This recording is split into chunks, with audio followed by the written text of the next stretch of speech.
el ordenamiento jurídico, el Código Civil y Comercial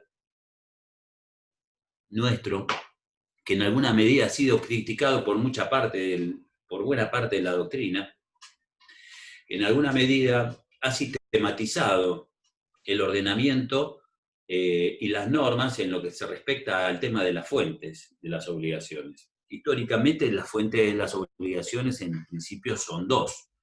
Una es el contrato, la otra es la ley. El contrato surge como consecuencia de un acuerdo de voluntades, que ahora lo vamos a ver, las particularidades que tiene el contrato, y la ley es todo lo que se dispone a través del ordenamiento jurídico en un principio fundamental que se apoya en el deber jurídico de no dañar. Ahí surge la responsabilidad del contractual.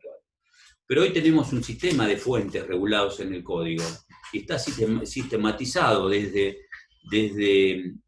el principio del artículo 957 que regula el contrato, hasta el artículo 1814, donde enumera sistemáticamente todas las fuentes de las obligaciones. En primer lugar, trata al contrato, que es la fuente directa y una de las principales del derecho obligacional.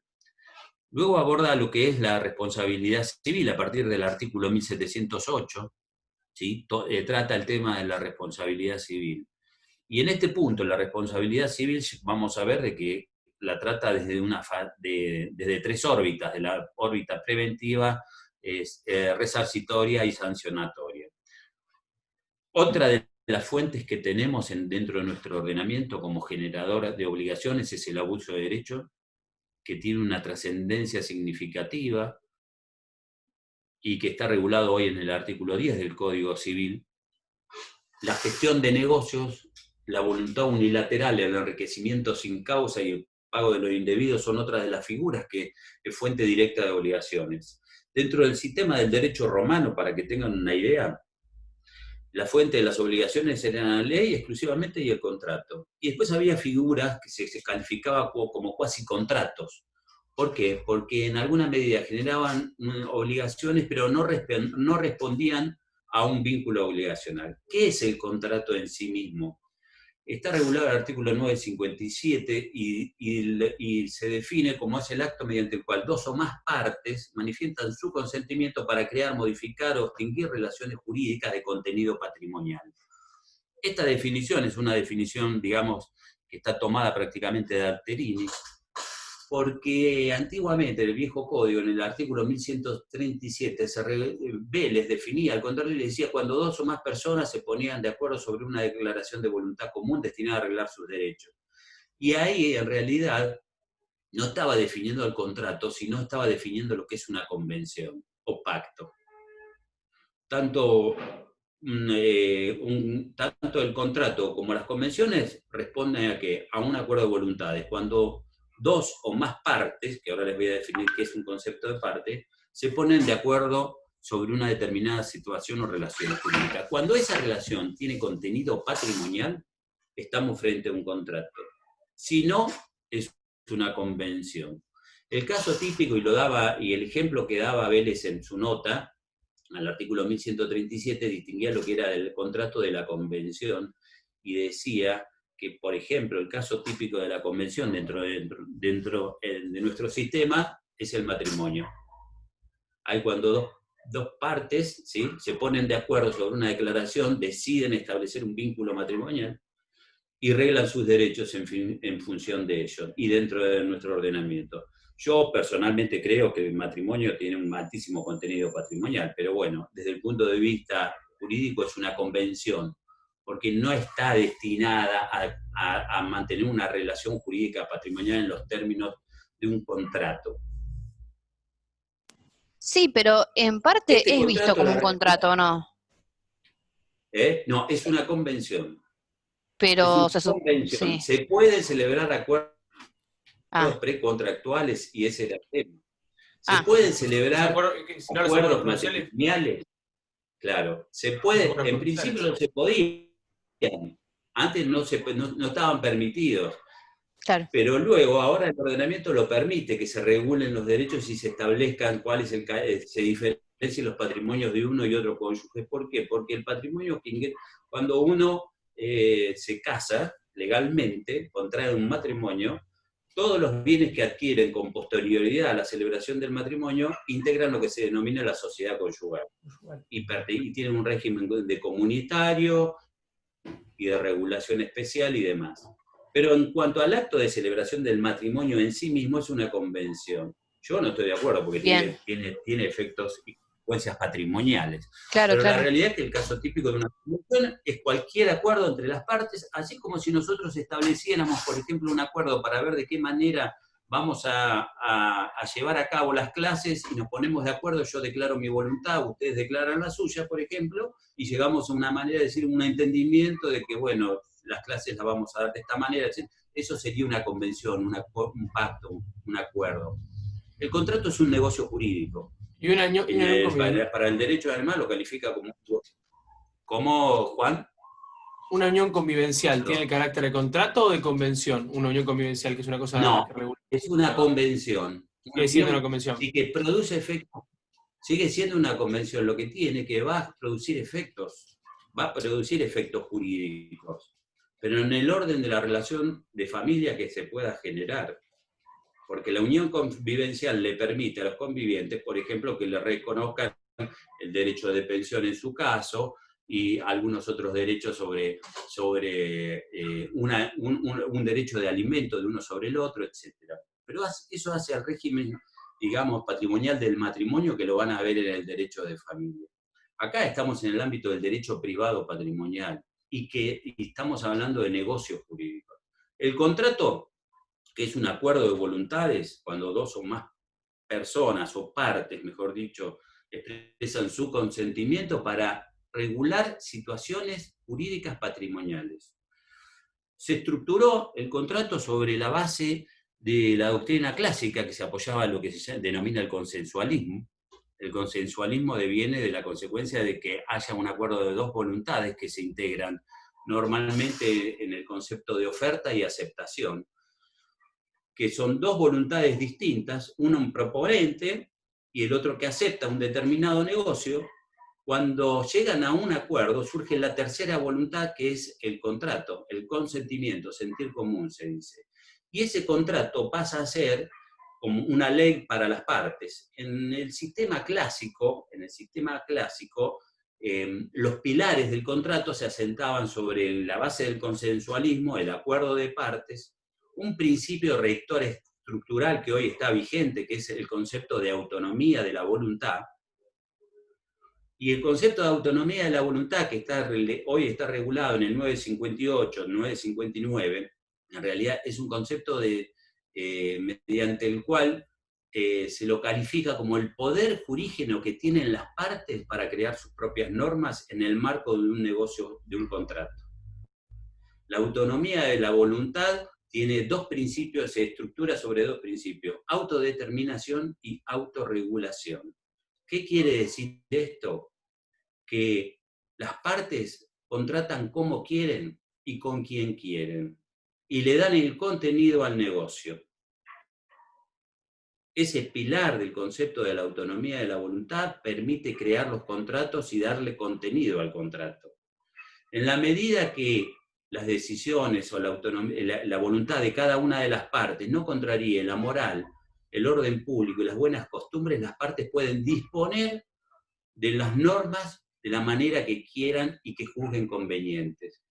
Ustedes van a ver en la evolución, y seguramente cuando estudien contratos en particular, ustedes van a ver que en alguna medida hoy tenemos contratos, todos los contratos modernos, sobre los cuales se apoya la doctrina moderna del contrato, surgieron como consecuencia de ese concepto de autonomía de la voluntad.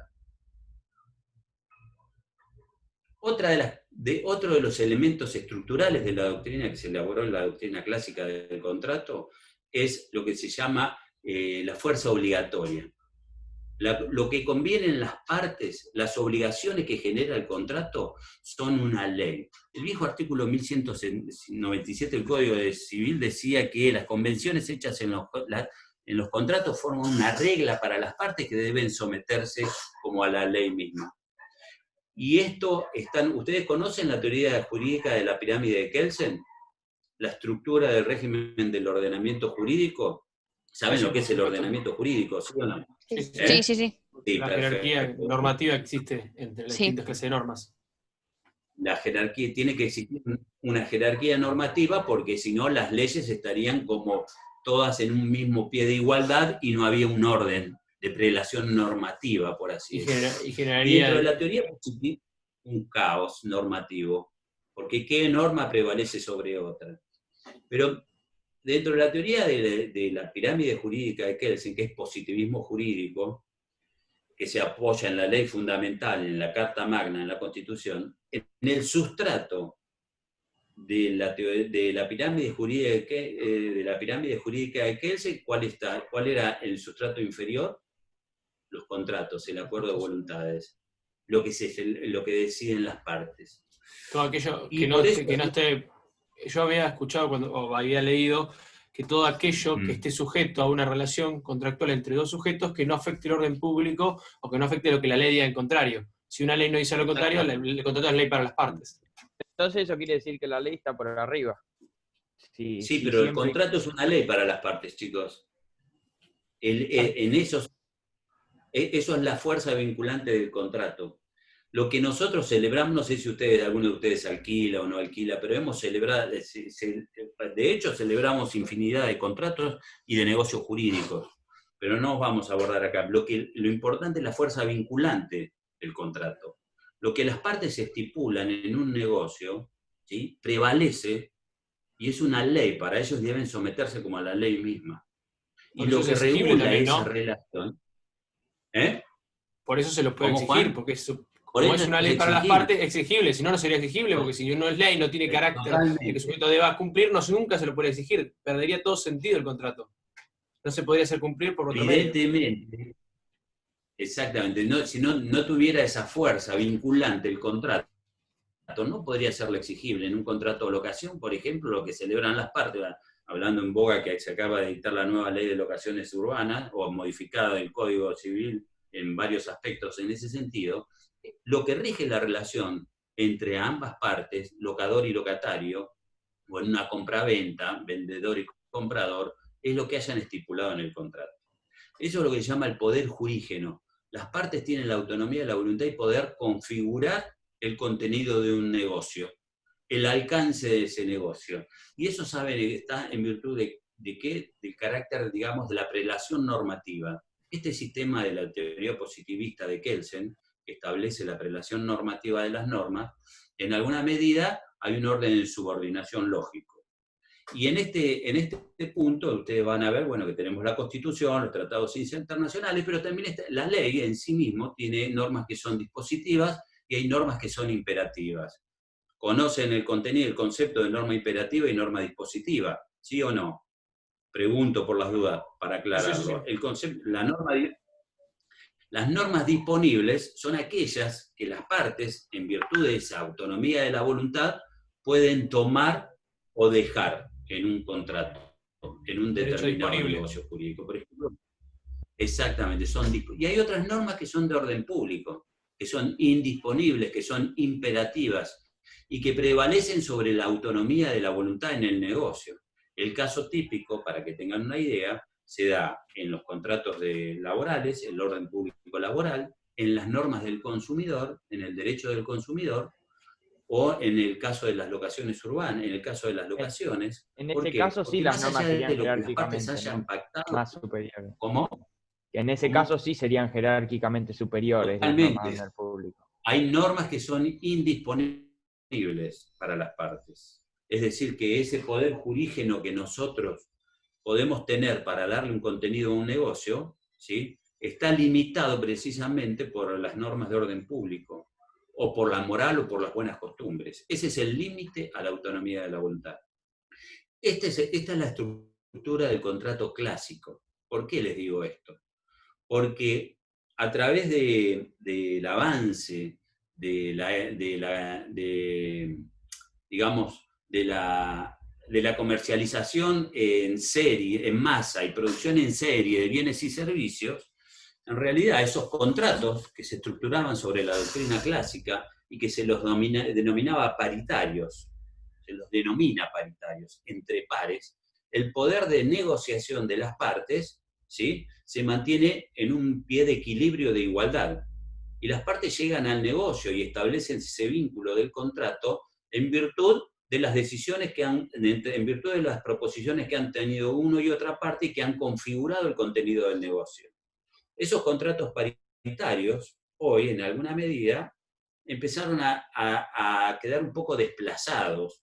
¿Por qué? Precisamente por la comercialización en masa y producción de bienes y servicios en serie, que ha generado que empiecen a haber negocios que son estandarizados, que las partes no pueden sentarse a configurar el contenido de un negocio, a establecer cuáles son las pautas de por ejemplo, en el caso típico en las relaciones de consumo o en las relaciones de intercambio. Hoy vemos los contratos que se denominan por adhesión, en los cuales hay una sola parte que propone el negocio y la otra parte lo único que puede hacer es aceptar o rechazar el contenido de ese negocio.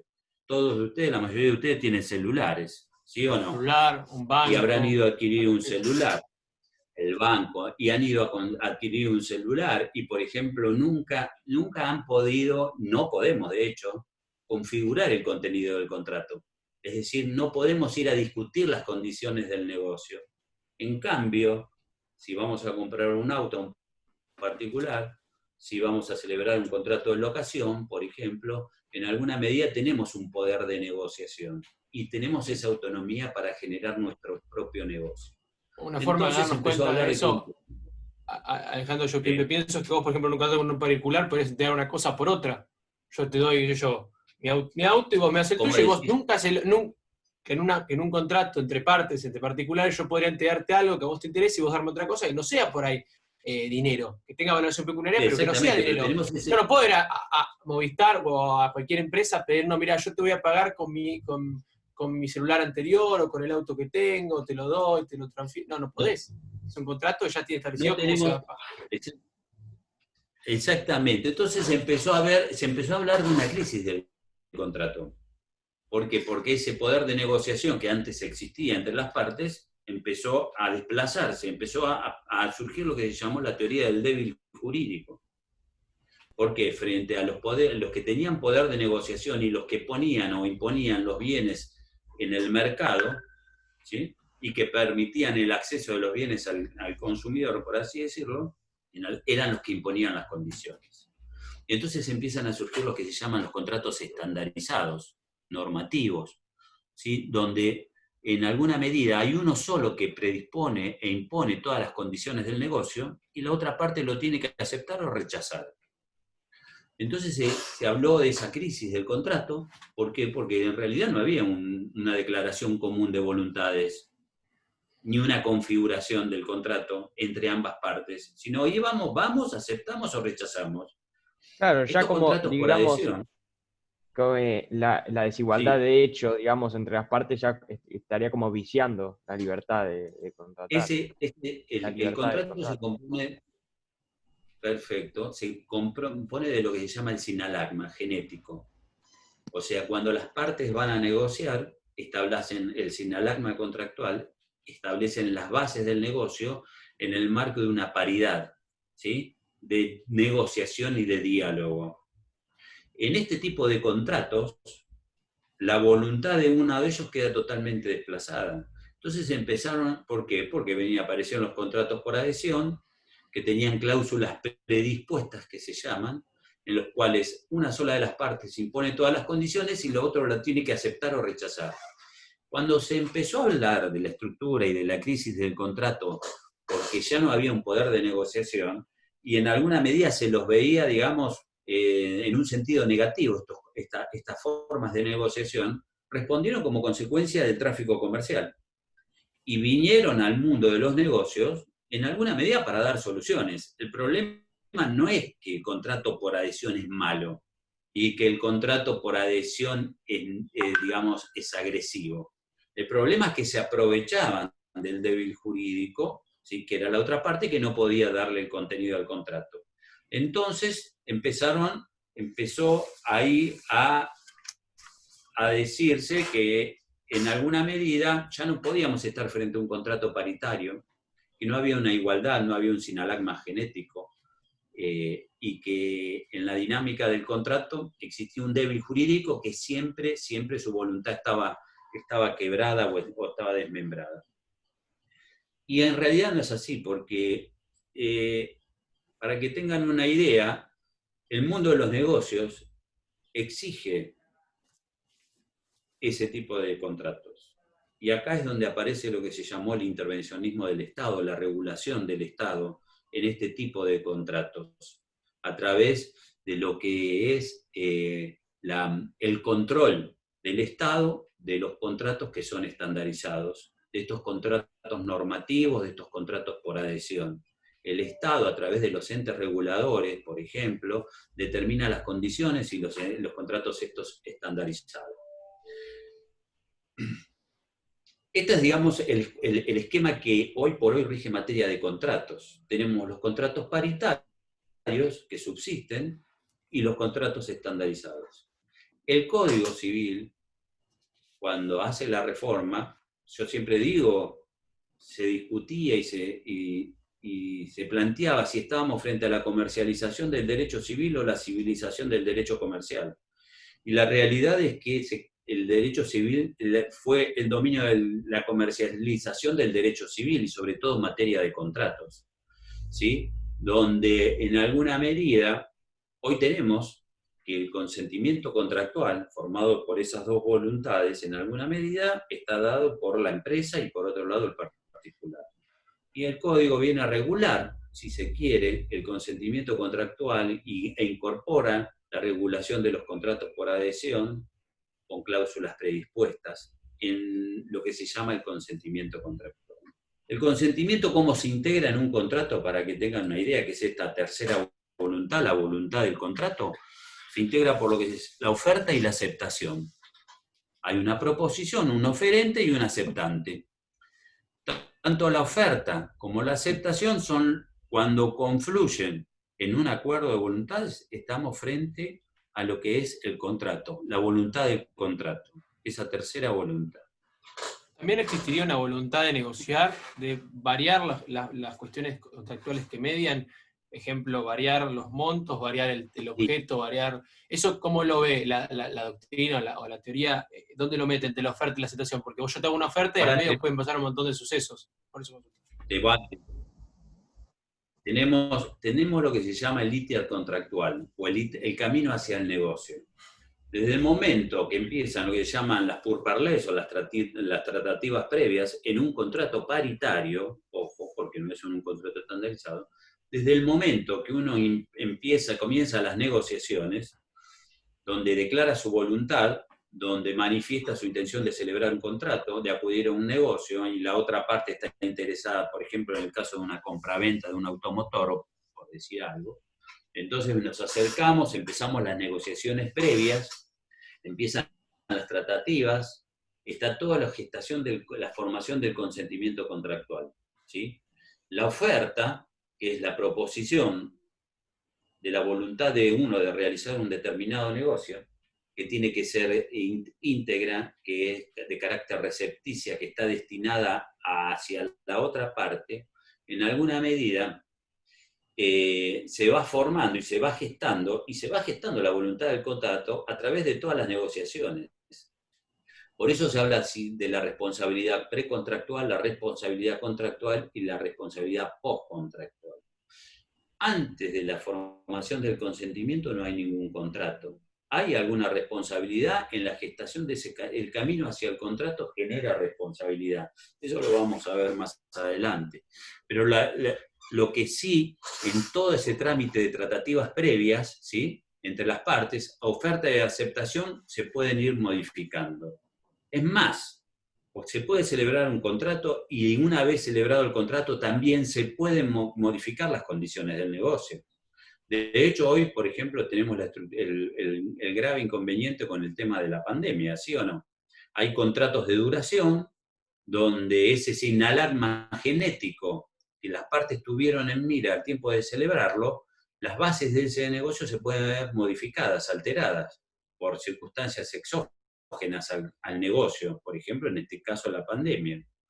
y muchos de los negocios se van a reconvertir y se pueden readecuar en la medida que se quiera continuar con el contrato. La ley y el sistema, en este caso, lo que establece es que siempre trata de que sobreviva el contrato.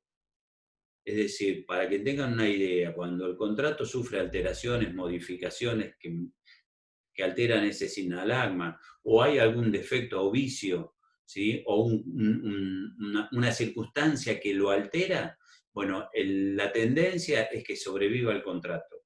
Por eso, por ejemplo, las cláusulas que son nulas en contratos por adhesión, ¿sí? No extinguen todo el negocio, sino que le permiten al juez que la declare la nulidad de esa cláusula y que en alguna medida la integre con una cláusula adecuada al sistema o al derecho. Para que tengan una idea, acá está asociado también el concepto del abuso de derecho en este tipo de contratos estandarizados, con estos contratos donde tienen cláusulas abusivas. Ah, Y una de eso las te iba a decir. características que Profe. Sí. No, en relación a eso que mencionó, también se configuraría la figura del abuso de posición dominante en este contrato estandarizado, donde se puede llegar a configurar un abuso explotativo o del débil jurídico.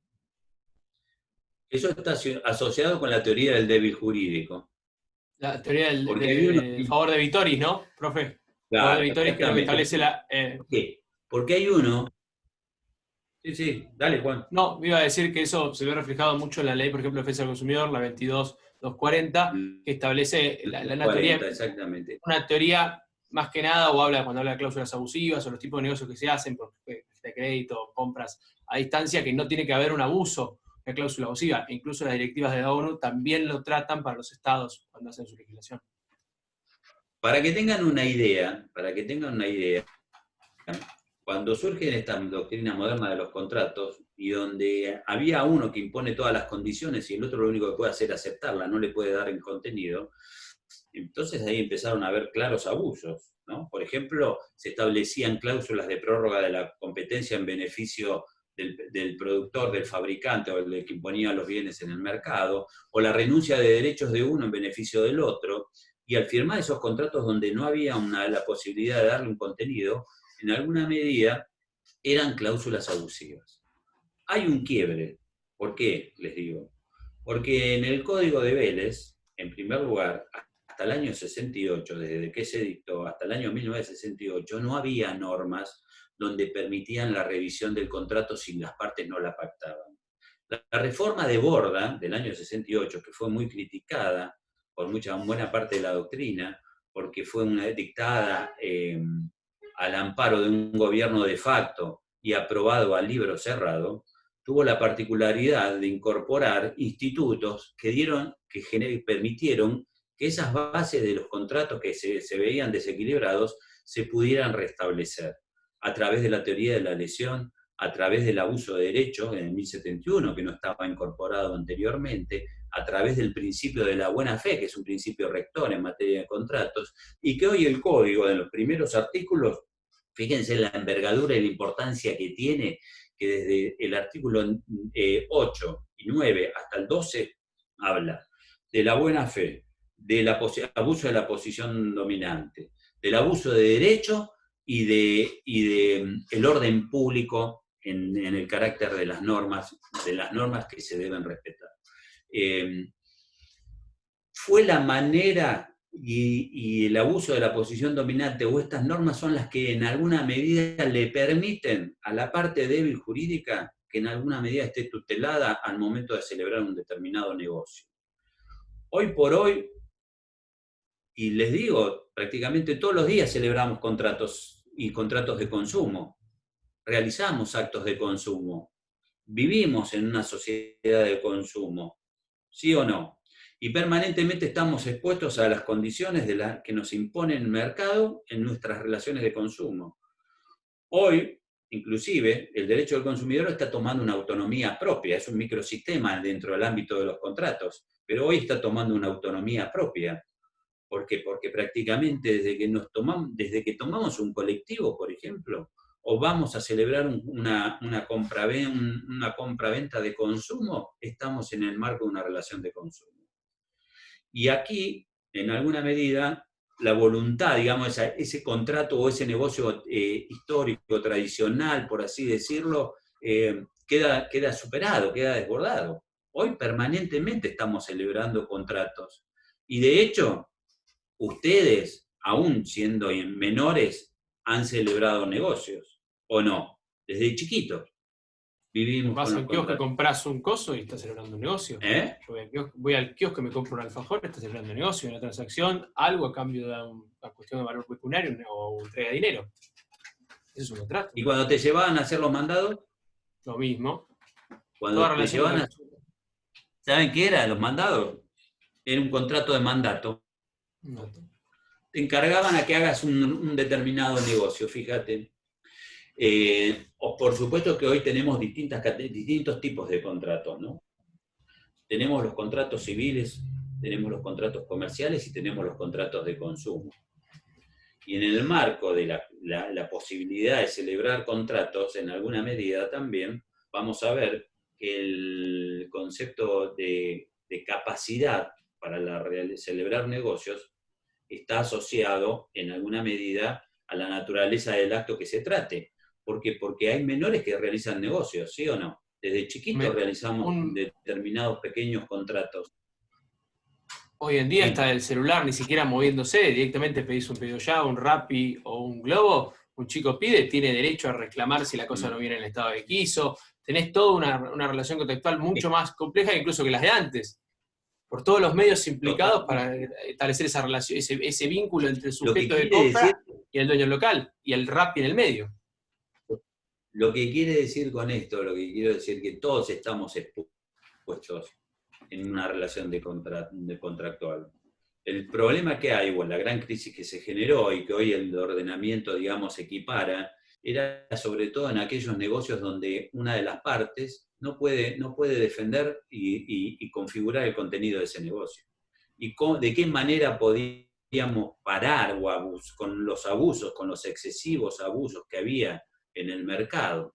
Por ejemplo, para que tengan una idea, las cuentas corrientes, los bancos, los sistemas bancarios, las cuentas corrientes en los bancos, o sea, hay infinidad de relaciones jurídicas que hoy en alguna medida están reguladas y están tuteladas en el nuevo ordenamiento.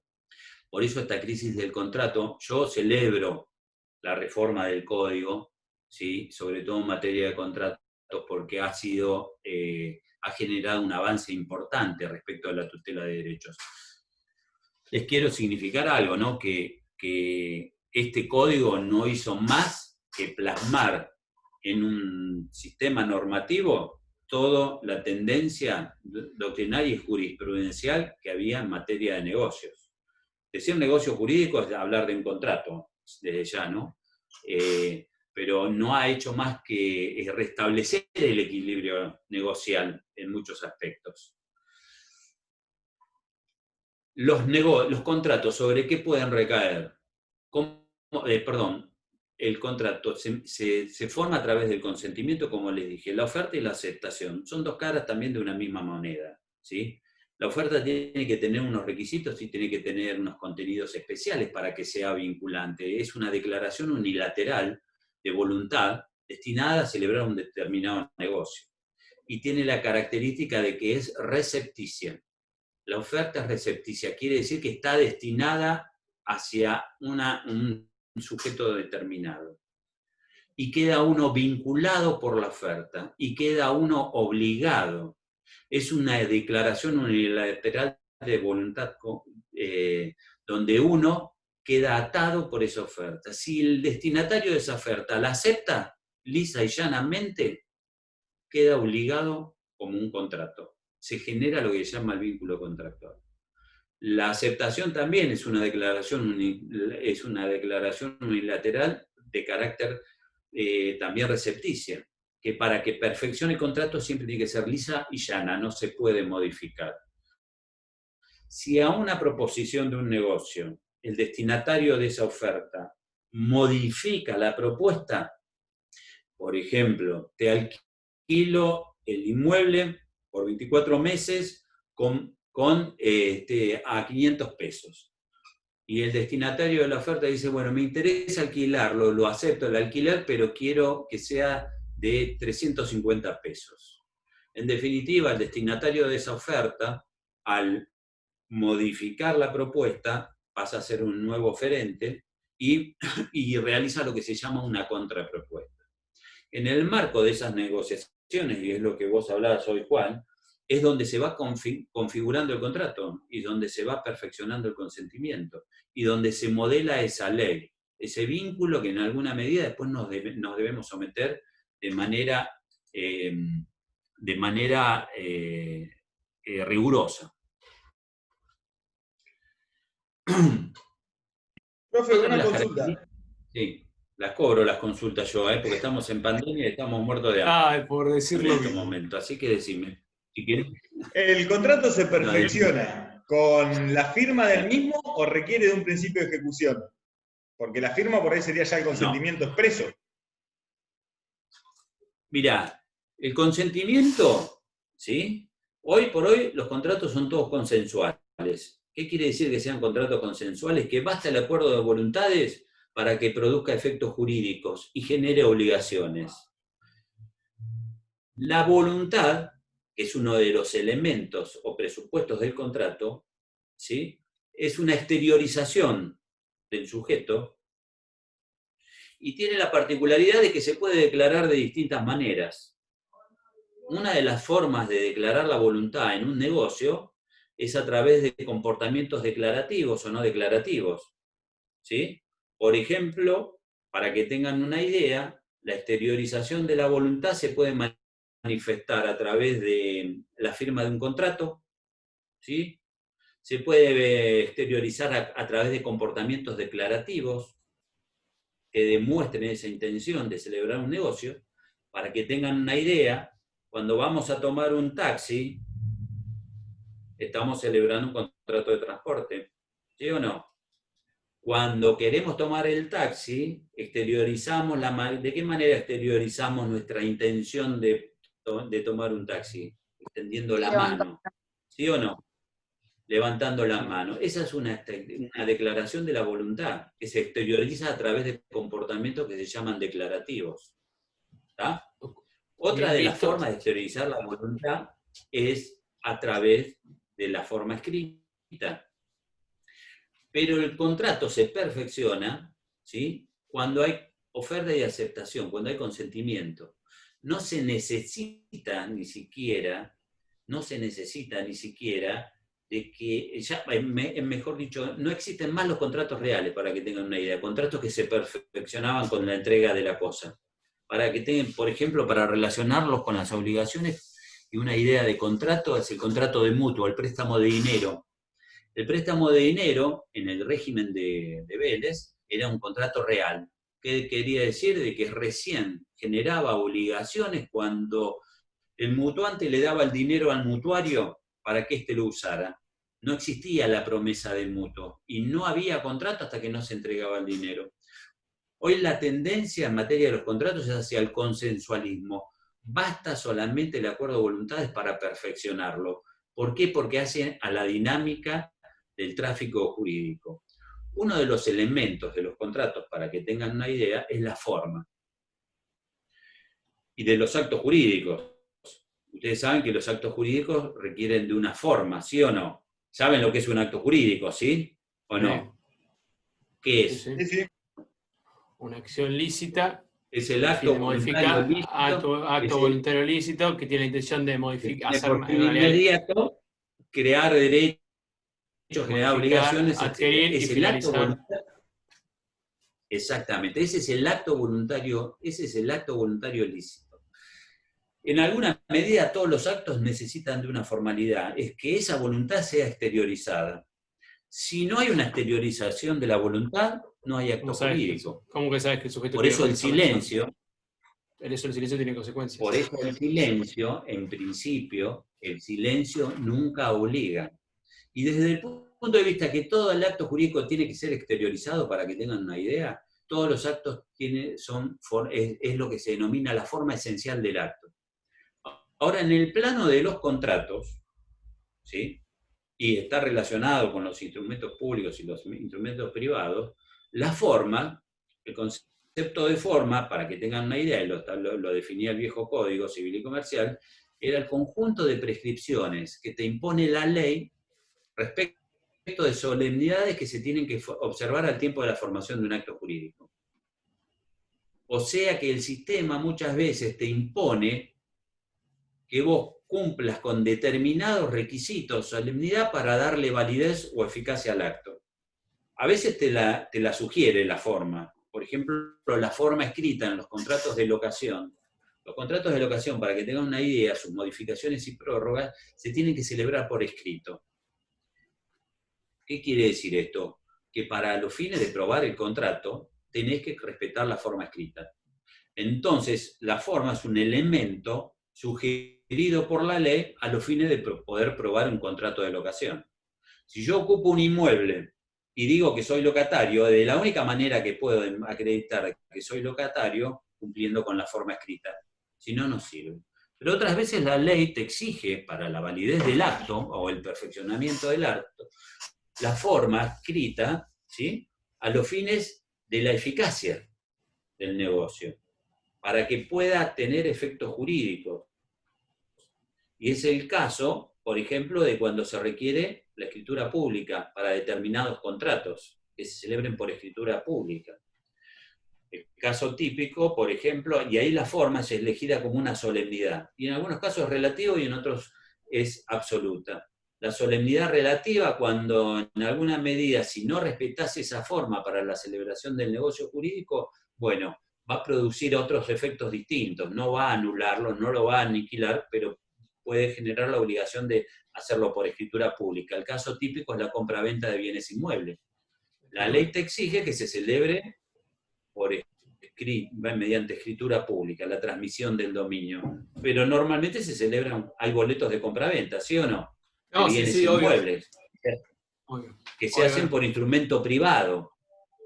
En estos casos, fíjense que la ley te exige que sea por escritura pública. No lo haces por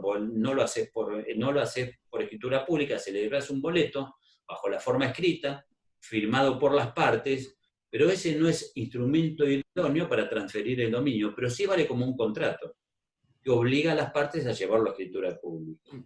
El problema es la ponibilidad de terceros, ¿no? El conflicto que se presentaría ahí es la ponibilidad de terceros. Para hacerlo ponible a terceros. Y otras veces, perdón Juan, y otras veces la forma te la exige, otras veces la forma, para la eficacia del acto jurídico. Por ejemplo, te requieren, para la donación de un bien inmueble se requiere la escritura pública. O sea, fíjense una cosa, esta formalidad, lo que es el concepto de formalidad en materia de contratos, ¿sí?, no como acto jurídico que tienen todos los actos jurídicos tienen una forma esencial en cuanto tienen que exteriorizarse.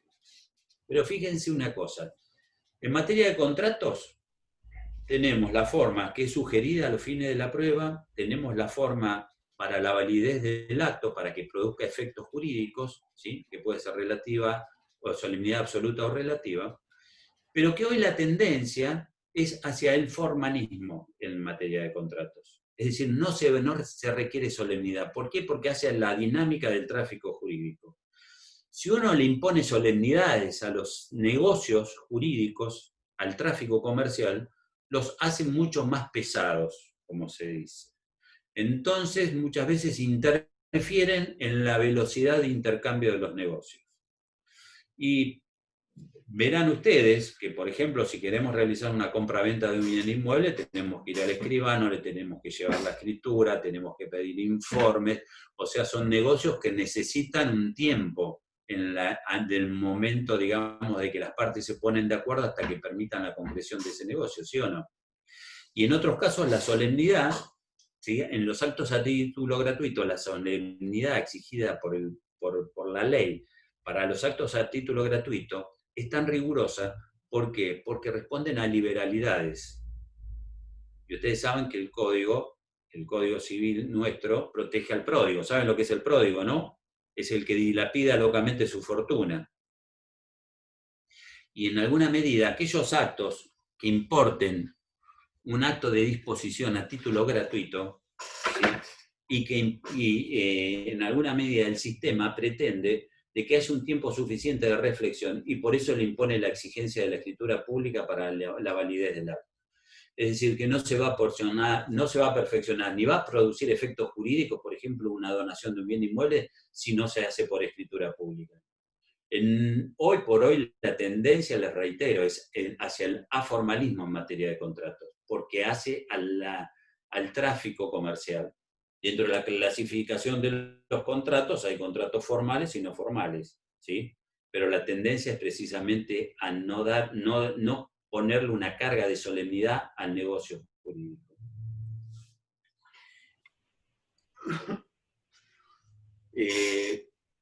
Otra de las particularidades que debemos tener en cuenta es la capacidad para la celebración de los contratos. Y aquí tenemos distintos tipos de capacidad. Hoy el sistema, nuestro código, ha sido realmente novedoso como ha tratado el régimen de la capacidad de los sujetos. Ha generado una transformación. Regula la capacidad en un sentido positivo y no como lo hacía Vélez cuando hablaba de capaces o incapaces. Hoy se habla de sujetos con capacidad restringida, ¿sí? Se habla de adolescentes, los mayores de 13 años a 18 años. Se pueden celebrar contratos, lo tienen capacidad para celebrar contratos, de hecho. Están los contratos menores que inclusive celebran los propios incapaces. Y dependerá la naturaleza del acto que se celebre, que la capacidad que se requiera, la reitero. Es más, ¿se puede celebrar un contrato con una persona incapaz? Se puede celebrar un contrato con una persona incapaz. ¿Queda obligado el incapaz o la persona que es menor de edad? En principio no queda obligado, pero quien celebra un contrato con una persona incapaz, siendo capaz, queda obligado por el contrato.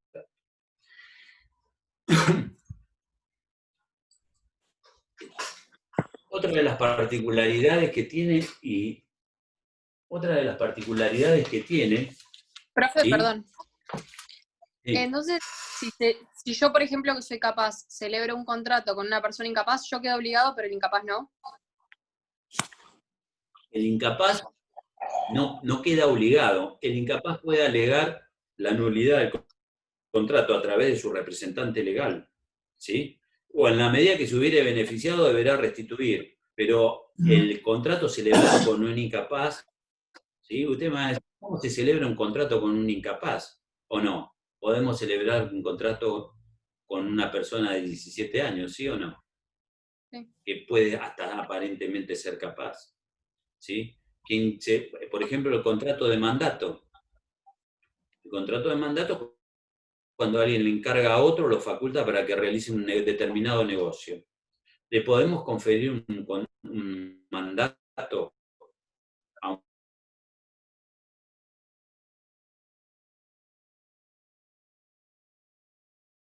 el menor de edad. Pero ¿quién podrá alegar la nulidad de ese contrato? Es el menor, no la persona capaz. Gerardo, ¿cómo andás? Y en lo que tiene que ver con los médicos, por ejemplo, los mayores de 16 ya serían como capaces, ¿no? O sea que podrían contratar. Son capaces, pueden. Y por ejemplo, si pueden celebrar contratos de trabajo, o los bienes que hubieran adquirido, por ejemplo, los pueden, con el producto de su trabajo, lo pueden disponer libremente. Claro, No pero ahí no recibido. serían casos incapaces, ¿no? Es como No. que... No, porque tienen aptitud y pueden realizar los negocios. De hecho, hay menores que realizan negocios. El tema es la responsabilidad, quién queda responsable, quién queda obligado por ese negocio. Pero hoy están los contratos menores, esos contratos menores que todos realizamos, que hemos realizado, de hecho, porque se sigue realizando. Cuando uno va y lo mandan a hacer los mandados, o cuando realiza determinados actos, o cuando hay un transporte.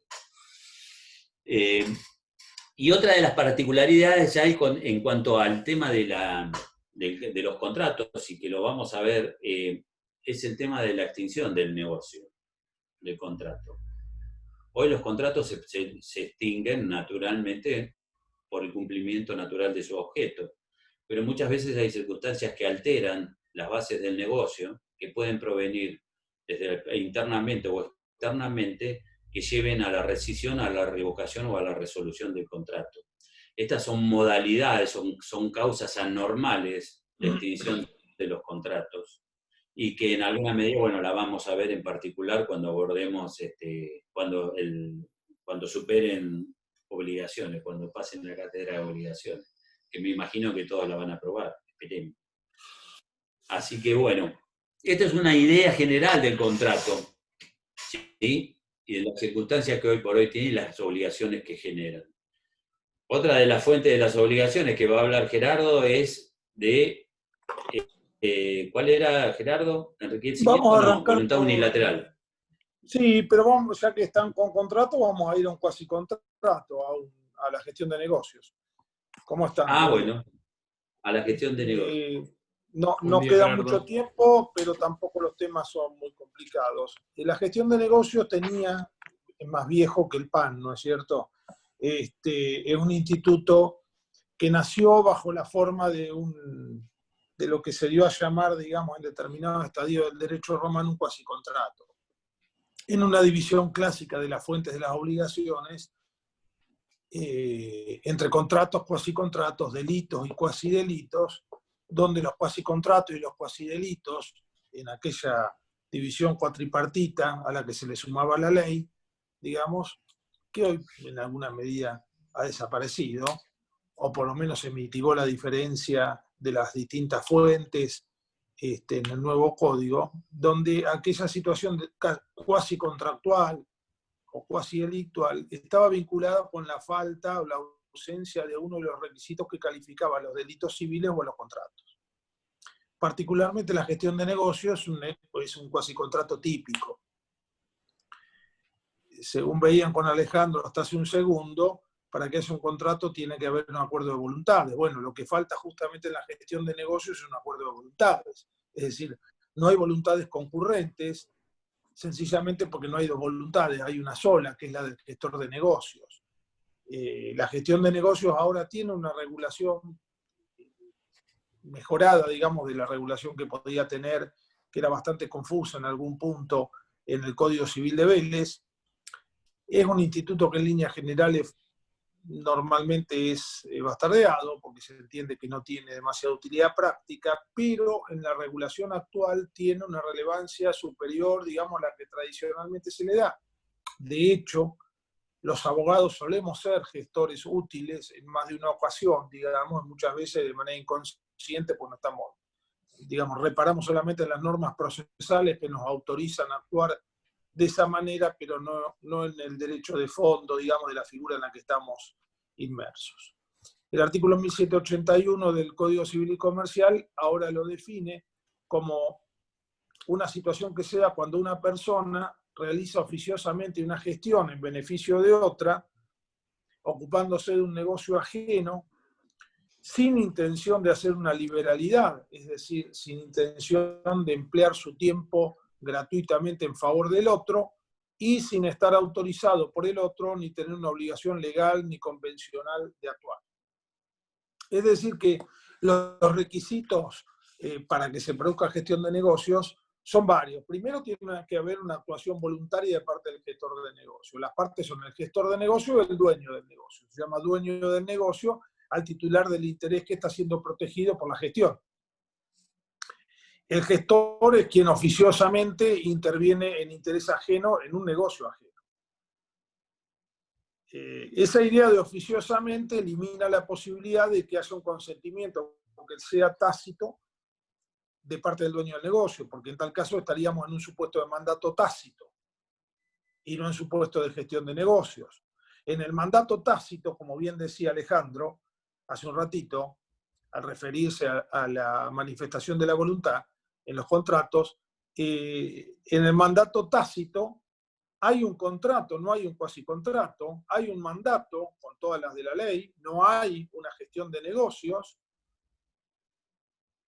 solamente que la expresión de voluntad de parte del dueño del negocio ha sido tácita.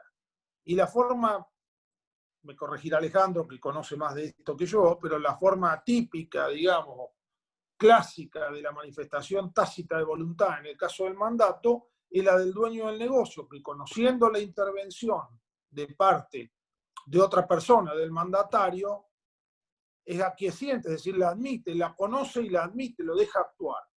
¿Correcto? Aun cuando el mandatario se presenta como alguien que actúa en nombre y representación del dueño del negocio y sin que exista una instrucción concreta. Esto es bastante habitual y de hecho hay negocios. Una pequeña, ¿sí? Otro de los, ¿Cómo no?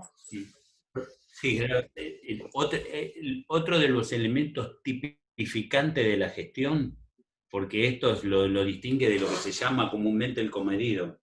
O sea, el gestor tiene que haber un motivo razonable para que se inmiscuya en los negocios de otros.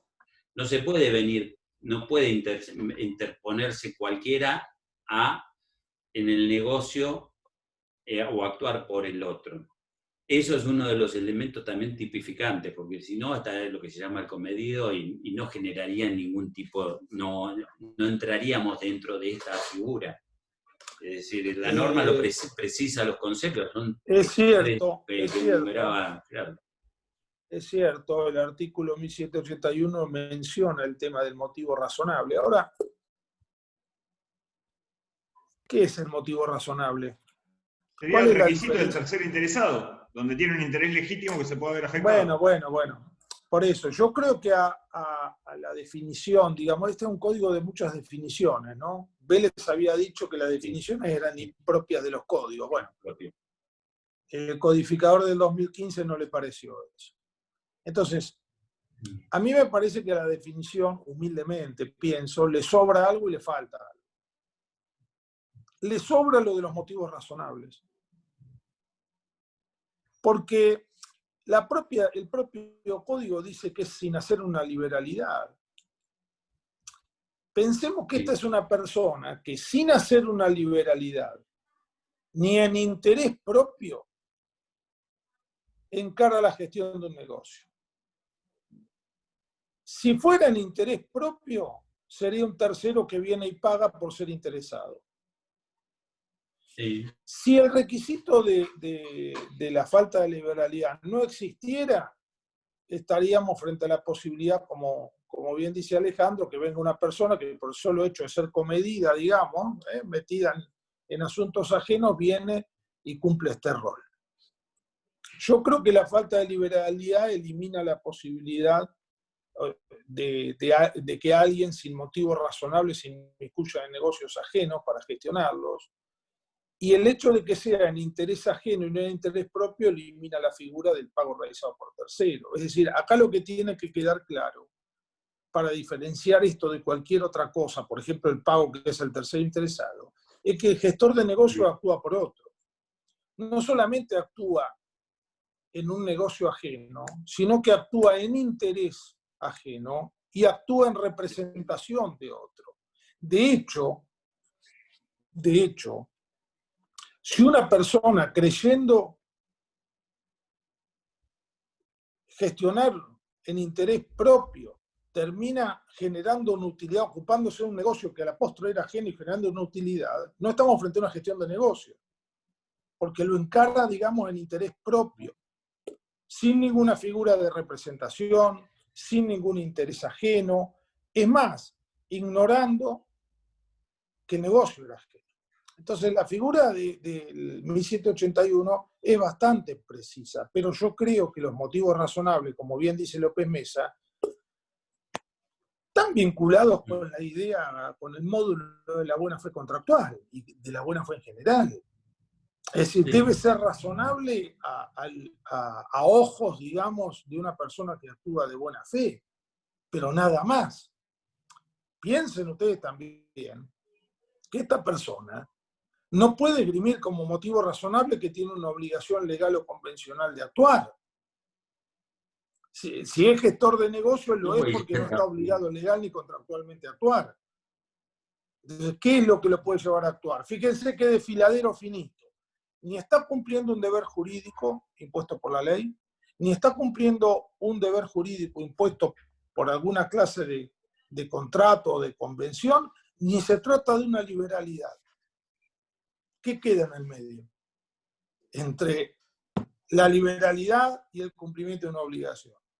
Bueno, encima exigir que demuestre la existencia de un motivo razonable me parece que no tiene ningún sentido. Yo esa parte no la entiendo, no entiendo la relevancia que pueda tener, y lo que sí creo es que el límite... No, lo que pasa es que creo, Gerardo, perdón. Perdóname, pero el límite para la intervención oficiosa, el límite para la intervención oficiosa es la buena fe. Nada más. El límite para la intervención oficiosa es la buena fe. Entonces queda encasillada la situación del gestor de negocios de la siguiente manera. No puede tratarse de la atención de un interés propio, tiene que ser ajeno, tiene que actuar en interés ajeno, no puede tener ni autorización ni obligación fruto de un deber jurídico, legal o convencional. En el otro costado no puede tratarse una liberalidad y los motivos de su intervención tienen que ser razonables, es decir, no tiene que estar vinculado con ninguna situación ajena a la buena fe. Punto. Después una casuística, ¿no es cierto? Después hay que ver que... Yo creo que ese fue el espíritu, Gerardo, que diga que hay un motivo, que tiene que haber un motivo razonable, creo que ese es el espíritu. O sea, para parar inclusive al que venga cualquiera y se meta en cualquier negocio. Claro. Creo que es el límite que le impone la ley y bueno, ese es el sentido, me parece, que establece o lo aclara. Fíjense Tal vez para algunos no sería necesario aclarar. Profe, en este caso sería aplicable el ejemplo que dio usted en el pago del tercer interesado, donde usted pagaba una deuda de su hermano. No, porque ahí hay un interés propio. Hay un acá, interés propio, se en está actuando en un interés propio. Hay un interés ajeno, que es el interés del dueño del negocio. Y la gestión de negocios es a la postre un negocio de representación. Es decir, la gestión de negocios tiene como característica, primero, que no se trata de un acto, porque si no podría ser entendido como un empleo útil, que es otra institución cuasi contractual. Es una verdadera gestión, es una diligencia que se toma. Y por otro lado, es un negocio de representación, porque vamos a ver, sin ánimo de extendernos mucho, porque el código es bastante claro en este sentido, qué obligación tiene cada una de las partes y cómo concluye esto. Adelantándoles que la forma de conclusión típica de la gestión de negocio es la ratificación expresa o tácita de lo actuado. ¿Correcto? Que lo trasviste o lo transforma, digamos, de alguna manera en un mandato, porque el código dice ahora que una vez que está ratificado se aplican las normas del mandato directamente y aún desde el comienzo de la gestión y hasta antes de su conclusión, no habiendo ratificación, ahora lo vamos a ver, se aplican supletoriamente las normas de mandato, lo que nos convence que es un cuasi contrato, que no es un mandato, pero que es un negocio de representación. Las obligaciones que hay para el gestor y para el dueño son bastante sencillas de entender y cuando uno estudia mandato se da cuenta que esto es prácticamente lo mismo. Primero tiene que dar aviso de su intervención, porque partimos de la base que el dueño del negocio no conoce la intervención. Es decir, que sin demora él tiene que avisar que está actuando en interés ajeno y que por otro lado tiene la obligación de actuar en ese interés, pero también de comunicar. Por supuesto, la comunicación tiene que ser recepticia por medio fehaciente. Ahora, el código dice una cosa bastante rara. Dice que tiene que aguardar su respuesta. ¿Esto qué significa? Sí. ¿Cómo tiene que ser leído? Tiene que ser leído así. Lo que tiene que hacer el gestor de negocios es tomar las primeras diligencias, las diligencias necesarias como para evitar un perjuicio al dueño del negocio. Y esperar una respuesta. Esta respuesta no es otra cosa que instrucciones. Si esta respuesta fuera, continúe la gestión, es un mandato. Si esta respuesta no llega y el negocio es urgente, o sea, puede surgir un perjuicio de la demora, el gestor está autorizado a actuar. Ojo que en la medida que el gestor comienza a actuar, no solamente se le generan responsabilidades frente a terceros con los cuales interactúa, argumentando una representación que todavía no tiene, digamos, que todavía no le ha sido ratificada, y que normalmente lo es cuando el negocio progresa o es concluido, sino que también asume responsabilidades frente al dueño del negocio, que quizá está desconociendo su actuación. Por eso la primera de las obligaciones que menciona el código es la obligación de dar aviso. La segunda, que es la más importante, es la de actuar en interés del dueño del negocio, o sea, actuar conforme a la conveniencia del dueño del negocio. El código dice, en cumplimiento de su voluntad real o de su intención real o presumida. En realidad, con que el hombre de negocios actúe, con que el gestor de negocios actúe como un buen hombre de negocio, es decir, como se ocuparía cualquier persona diligente del negocio que asume, no hablamos del negocio encomendado porque no hay mandato, es suficiente.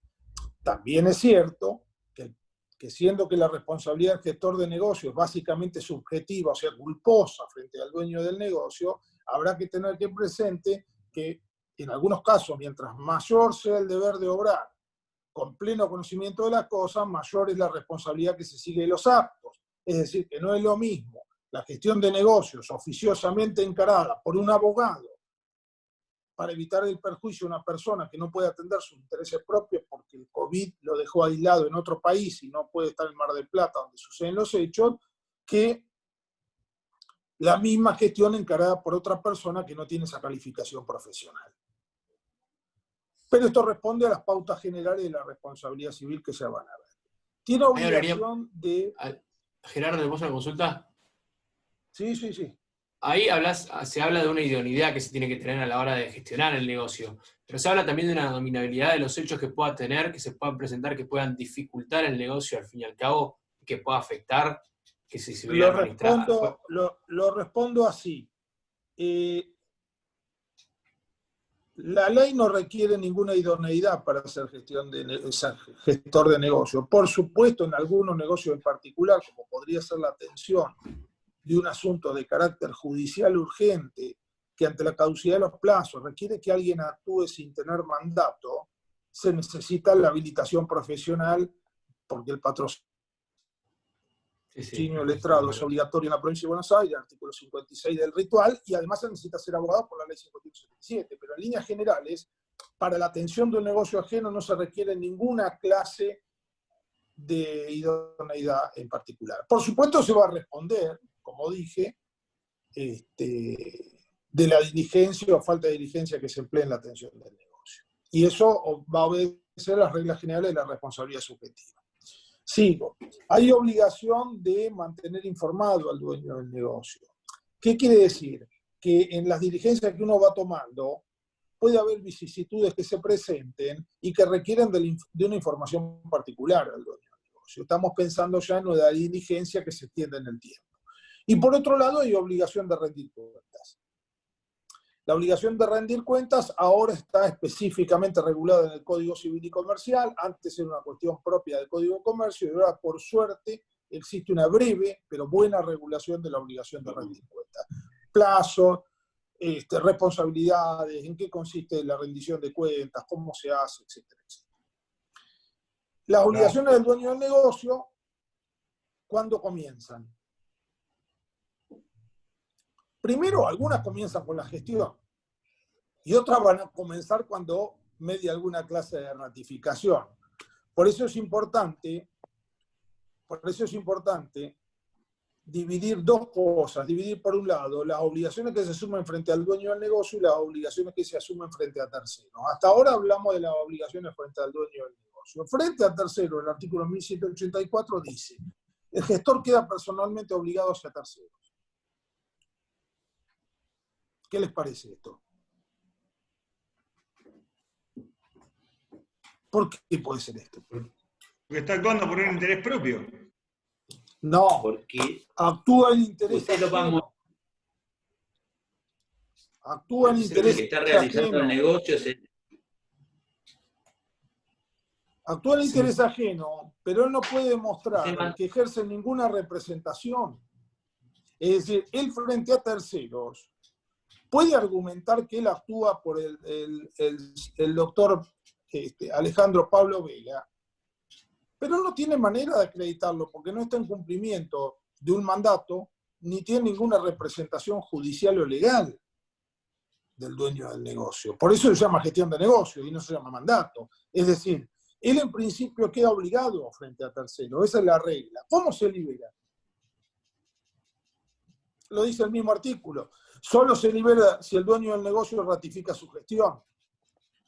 Solo se libera si el dueño del negocio ratifica su gestión. O asume sus obligaciones. O asume sus obligaciones. ¿Qué quiere decir? Supongamos, por ejemplo, que yo me entero que una persona que ha sido clienta del estudio cambia de abogado.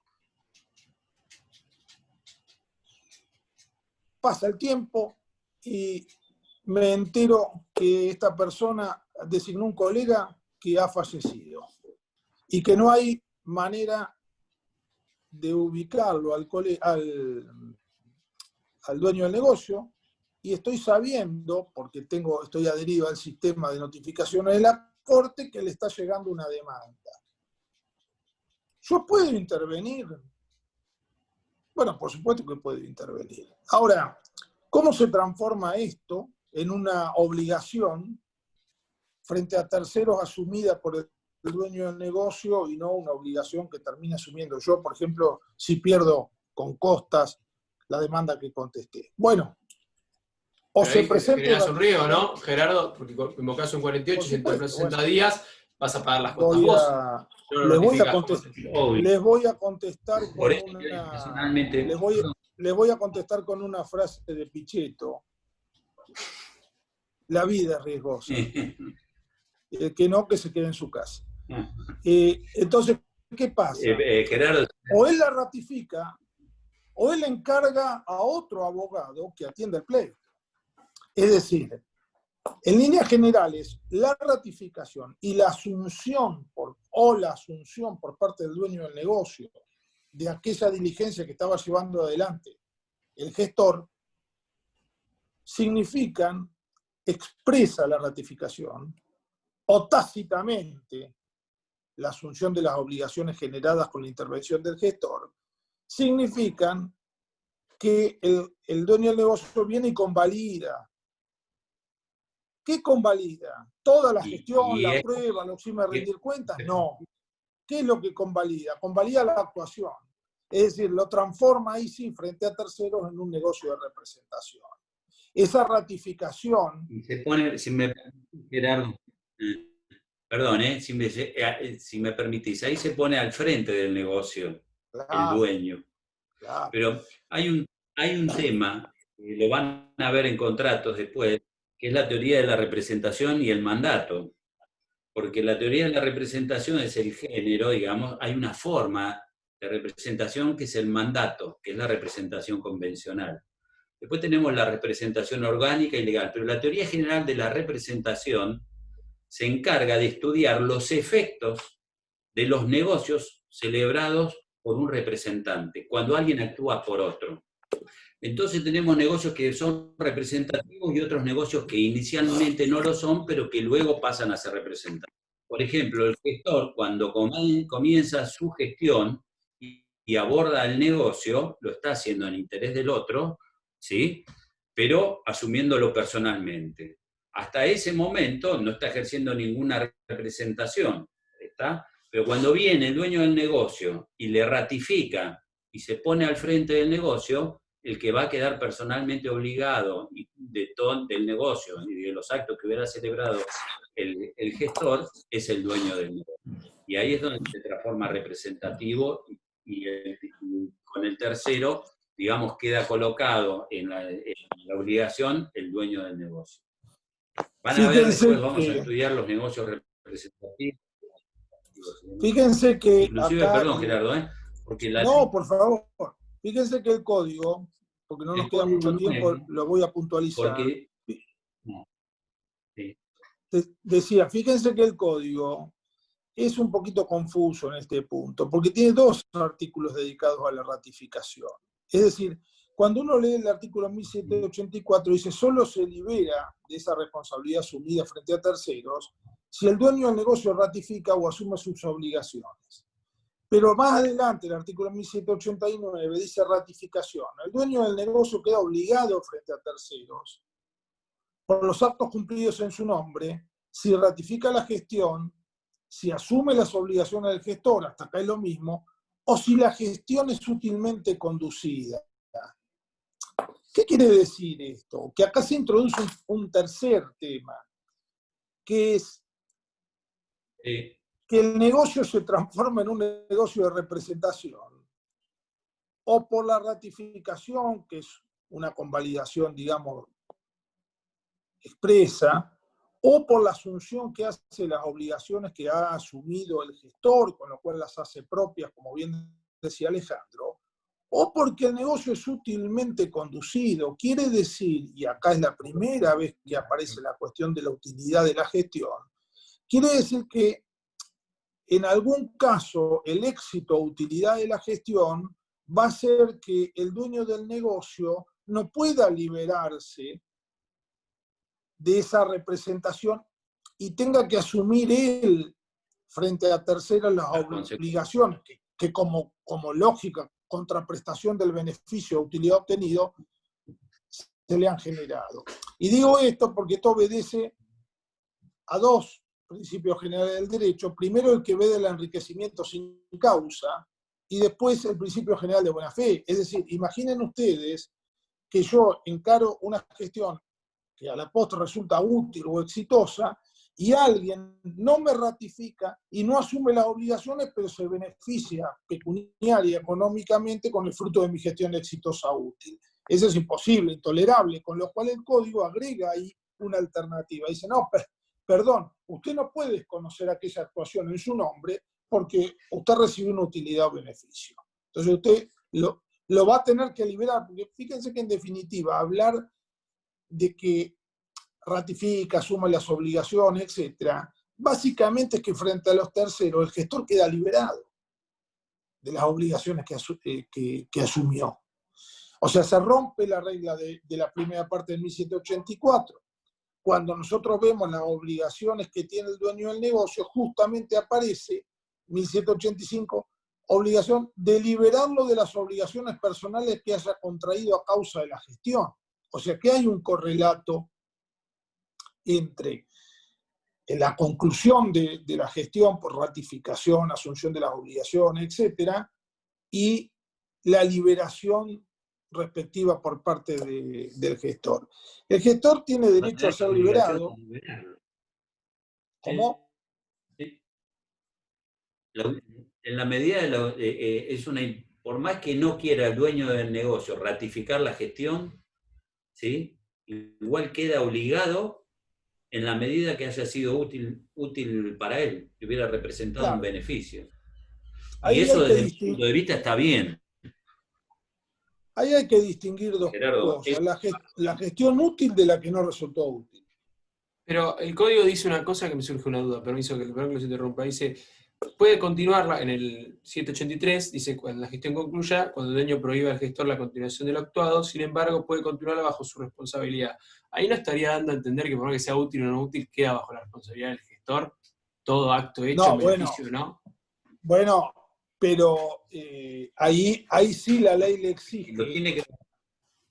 Ahí sí la ley le exige que pueda argumentar un interés propio.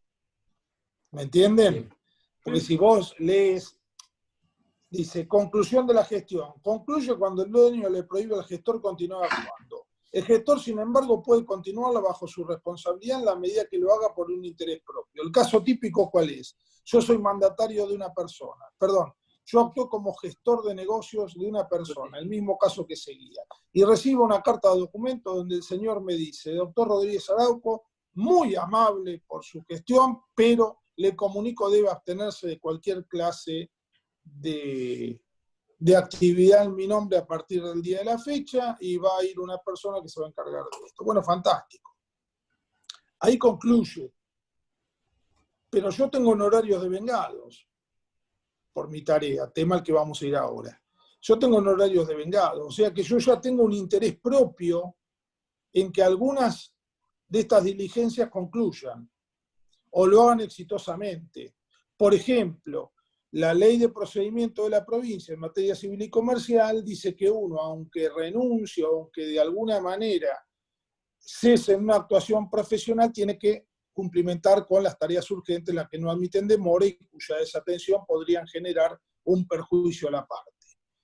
Es cierto que uno está eximido a hacer eso en el caso de revocación, y el artículo 1783 se parece bastante a una revocación. Pero la verdad es que es fácil entender que si el gestor tiene derecho al reembolso de gasto y a veces a una remuneración, pueda tener un interés propio en concluir alguna parte del negocio, sobre todo cuando hay algo que está inconcluso. ¿Se entiende? En tanto inconcluso, si abandona la gestión puede incurrir incluso en responsabilidad civil o dejar de ser remunerado o perder el derecho al reembolso de gastos. No olviden también que lo que se gestiona les genera responsabilidad civil frente al dueño y frente a terceros, o sea que el interés propio al que recurre, al que se refiere a la ley, puede ser un interés en evitar una responsabilidad civil. ¿Se entiende? Por supuesto, desde que me prohíben actuar deja de ser un negocio de representación. Y lo que estoy atendiendo ahora son las postrimerías de una gestión, pero solamente en interés propio. Las otras obligaciones son reembolsar los gastos necesarios y útiles con los intereses legales desde que se efectuó el gasto. Esto significa que no son intereses moratorios, sino que son intereses retributivos, es decir, un interés que viene a compensar la falta de disposición del capital por parte del gestor que empleó fondos propios, es el viejo 1950 del Código Civil para el mandato, liberarlo de las obligaciones personales que haya contraído a causa de la gestión, repararle los daños que por causas ajenas a su responsabilidad haya sufrido en el ejercicio de la gestión, hasta acá es lo mismo que con el mandato. Y acá viene una innovación del código, porque dice remunerarlo si la gestión corresponde al ejercicio de su actividad profesional o si es equitativo según las circunstancias del caso. Y acá voy a marcar dos cosas. El artículo se llama gestión conducida útilmente. O sea que para que esto suceda tiene que haber una gestión útil, no una gestión inútil. Si la gestión es conducida útilmente, el dueño del negocio está obligado a todo esto hacia el gestor, aun cuando la utilidad o ventaja haya desaparecido o la que debía resultar del negocio no se produjo. Es decir, el criterio de utilidad de la gestión tiene más que ver con la diligencia empleada, digamos, en el sentido que ha sido un medio idóneo para atender un interés ajeno, que en el resultado pecuniario y patrimonial. Y esto lo remarco porque el Código de Vélez no preveía el supuesto de remuneración. Y porque, por otro lado, muchas veces se piensa en la remuneración como una contracara, un contrapeso en la utilidad, entendió la utilidad como un provecho ganancia, y esto no está previsto así en la ley. Dice concretamente que la remuneración corresponde cuando se trate de una actividad profesional del gestor o si resulta equitativo según la circunstancia del caso. El primer supuesto es fácil de entenderlo, es el ejemplo del abogado que les mencioné, y el segundo caso, ahí sí, que es una norma abierta, habla de las circunstancias del caso y las razones de equidad, ahí sí me inclino por pensar que puede ser equitativo que aun cuando no se trate de la primera parte de la norma y no sea una persona que haga de eso su actividad profesional o su oficio, digamos, corresponda remunerarlo en tanto se haya obtenido una ventaja o utilidad para el patrimonio del dueño del negocio. Es una especie de compensación, no de los gastos, sino de las responsabilidades asumidas. No sé qué piensa Alejandro. No, yo estoy de acuerdo, sí. Sí. Y también habría, Fíjense, ¿no? Habría un enriquecimiento injustificado. Además es una forma de alentar, claro, es una forma de alentar la intervención de terceros en la atención de negocios ajenos con los límites que nosotros vimos de 1781 y sin que en definitiva tengamos que depender de la solidaridad o el altruismo, ¿no es cierto? Porque para hacer altruismo me hay que atender un negocio ajeno a una donación o colabora con alguna causa noble. La idea del gestor de negocios es la idea de alguien que ahora en el Código Nuevo queda claro, sin ningún altruismo, y lo menciona 2 veces el Código, en la definición dice, sin ánimo o intención de hacer una liberalidad, y después le da derecho a una remuneración, interviene en un negocio. Por último, hay 2 normas, una de la responsabilidad del gestor por su culpa y otra de la responsabilidad del gestor por caso fortuito. Y acá en la segunda van a ver ustedes qué particularidades tiene la gestión de negocio y por qué a veces corresponde remunerarla. El gestor de negocio es responsable ante el dueño del negocio por su culpa. Si la diligencia se aprecia con referencia concreta a su actuación en asuntos propios, son pautas a considerar entre otras. Si es una gestión urgente, si procura librar al dueño del negocio un perjuicio, si actúa por motivos de amistad o de afección. Amistad o afección, lo cual incluye el parentesco, como en el ejemplo que daba Alejandro. Es decir, acá es donde mete la pata o entra un poco por la ventana la cuestión de la solidaridad, etcétera. Es decir, no hablo de un fin altruista, porque eso está más vinculado con la idea de una liberalidad o desprendimiento, pero sí con motivo de amistad o afección, que fíjense ustedes, si son autorizados para motivar la gestión o motorizar una gestión de negocio, entonces ¿dónde quedó lo del motivo razonable? ¿No? Que discutíamos al principio. Un determinado sentimiento de afección no correspondido, una amistad, en el concepto de amistad que puede tener cualquier persona, autoriza la gestión. Ahora, evidentemente esto se usa para bajar el estándar de la diligencia exigible. ¿Correcto? Repito, se usa para bajar el estándar de la diligencia exigible. Y es muy interesante porque el módulo de la noción de culpa del código es un módulo que en principio está basado en un criterio abstracto. O sea, que vincula la diligencia exigible con la diligencia del hombre común, del hombre medio, atento y precavido. Y no deja mucho lugar, si bien se habla de las circunstancias de personas, no deja mucho lugar para aquella excusa típica del desatento, el desaprensivo, de la persona habitualmente arrojadiza, temeraria en sus propios asuntos, que viene a argumentar, mire, yo me manejo así. Entonces, como manejo mis cosas así, las de los demás también. Eso no tiene lugar en la noción de culpa, ya no tenía lugar en el 512. Sin embargo, acá en particular, fíjense, dice, si se va a apreciar con referencia concreta a su actuación en los asuntos propios, quiere decir que hay la posibilidad de ponderar también el juez la responsabilidad de la persona a la luz de cómo se comporta habitualmente en asuntos similares, propios. Y acá viene la parte que es un poquito más severa, porque dice, el gestor es responsable ante el dueño del negocio, aún por el daño que resulte de caso fortuito, excepto que la gestión le haya sido útil. Otra vez. Quiere decir que la regla va a ser la responsabilidad aún por el supuesto caso fortuito. ¿Qué sentido tiene la norma? Si normalmente por caso fortuito no se responde. Figura,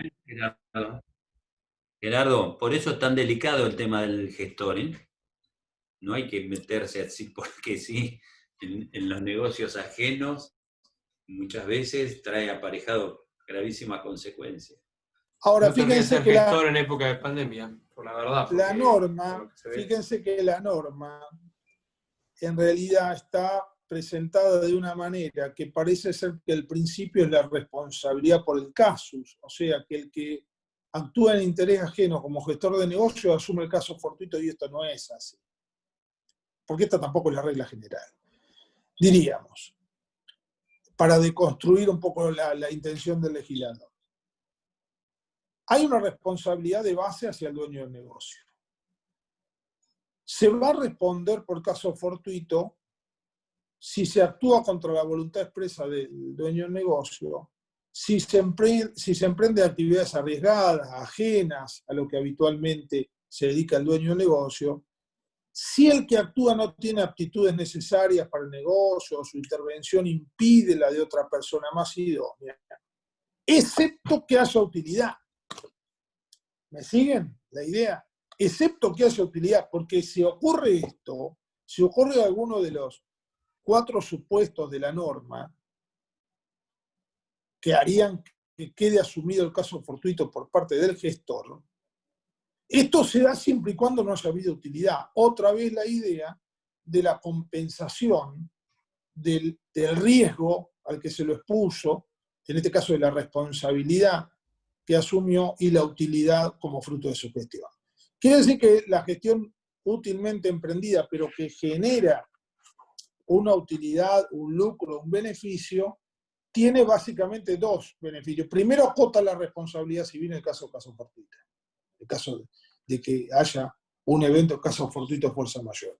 Y segundo, actúa como si fuera una suerte de ratificación en el sentido que le obliga al dueño del negocio, independientemente de su voluntad, a asumir las obligaciones que el gestor adquirió o asumió inicialmente en su nombre, porque estas son la contracara de la utilidad obtenida.